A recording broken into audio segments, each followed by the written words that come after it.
આણંદ મહાનગરપાલિકાના હદમાં મોગરી ગામના સફાઈ કામદારોને છેલ્લા 1.5 માસથી પગાર નહીં મળતા તેમજ મહાનગરપાલિકા થયા બાદ નક્કી થયેલા નિર્ધારિત પગાર દર આપવાની માંગ સાથે આજે મોગરી ખાતે સફાઈ કામદારોએ સૂત્રોચ્ચારો કરી વિરોધ પ્રદર્શન કર્યું હતું અને નિયમિત પગાર તેમજ નક્કી દર મુજબ પગાર આપવાની માંગ પણ કરી હતી।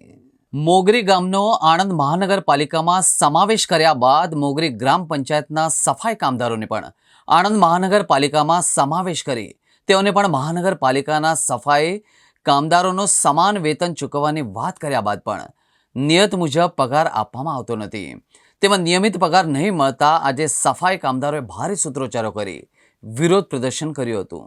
2 મહિનાથી પગાર સાહેબ થતો નહીં અમારો। 250 રૂપિયા રોજ આલે છે, 400 રૂપિયા 487 રૂપિયા રોજ આવતી અમને કહે તમે કામ કરજો, અમને નહીં હાલતા। 3 મહિનાથી અમને આવું કર્યા કરો। અમારે પૈસા વધારો, અમારો પગાર વધારો, જેવું કામ કરીએ સાહેબ એવું અમને આલો, અમને પગાર 8 કલાક નોકરી કરીએ છીએ સાહેબ અમારે। 1.5 મહિનાથી પગારનો એ થયો નહીં અને જે પગાર તરફથી 476 રૂપિયા પગાર આપવાના હતા એ પગાર આપ્યો નહીં। એટલે મારી માગણી એ જ છે અમારે 20 જણની કે અમારો પગાર વહેલી તકે કરે અને અમારી માગણી પૂરી કરે।